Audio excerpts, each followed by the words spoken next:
Thank you, Jasmine. Thanks a lot. So, it is an honor for me that we will discussing a very notable work, Reading India. Reading India Now. A book which is written by our intellectual, public intellectual, renowned Professor Ulka. So, welcome, ma'am. And as in this book, basically, before this discussion, I read this book and I have find out some questions which I want to ask. First question is that in this book, basically, Professor Ulka discussed about that contemporary India. So my question is that contemporary India, everybody in his or her era called contemporary time, contemporary India. So from where? Particular from which era, which decade do you include in this book contemporary era? This is my question to you. Please elaborate. Yeah. Thank you, and thank you so much for reading the book. I think that the contemporary starts around 2000, and the reason I say is because liberalization जो हुआ वो 1991 से शुरू हुआ, and slowly things in India started to change. ज़्यादा capitalism दिखाई गया and other things, capitalism and consumerism, and that effect doesn't happen immediately.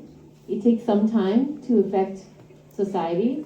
And so I say around 10 years, but I agree any time is contemporary.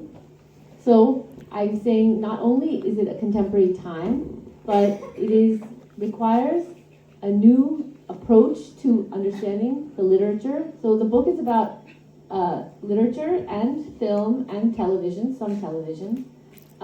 So these things, we need a new approach. We can't read them the same way that we were reading.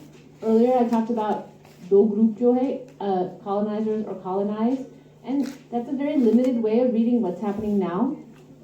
जो लोग लिख रहे हैं, फिल्में बनाते हैं, वो they're not thinking so much about colonialism anymore, but new things. And so the contemporary is also just a marker that we need new ways of reading new fiction and new film.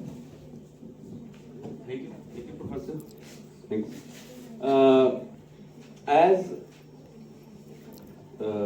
Professor Ulka spoke, that she take contemporary India from the liberalization, and basically after 2001, because that decade was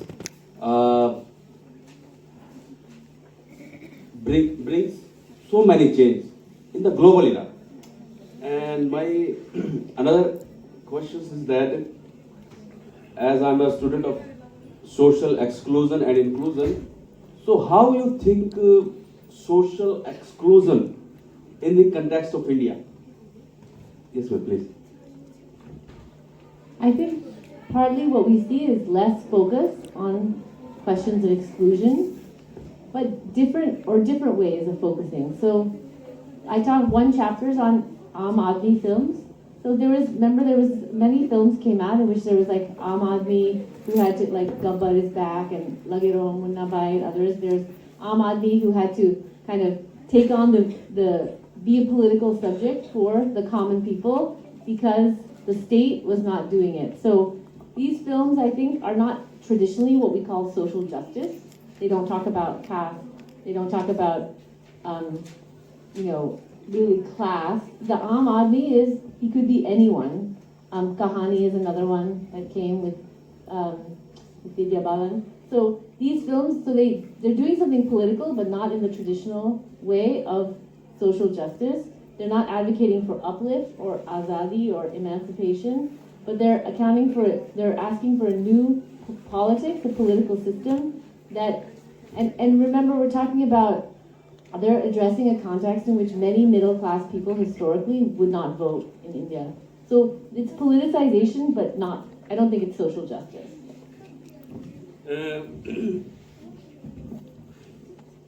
Another question, the book talk about this question as you mention in this book inequality, basically wealth inequality, but if you look in India, so we have a social inequality is more important. So what would be your insights regarding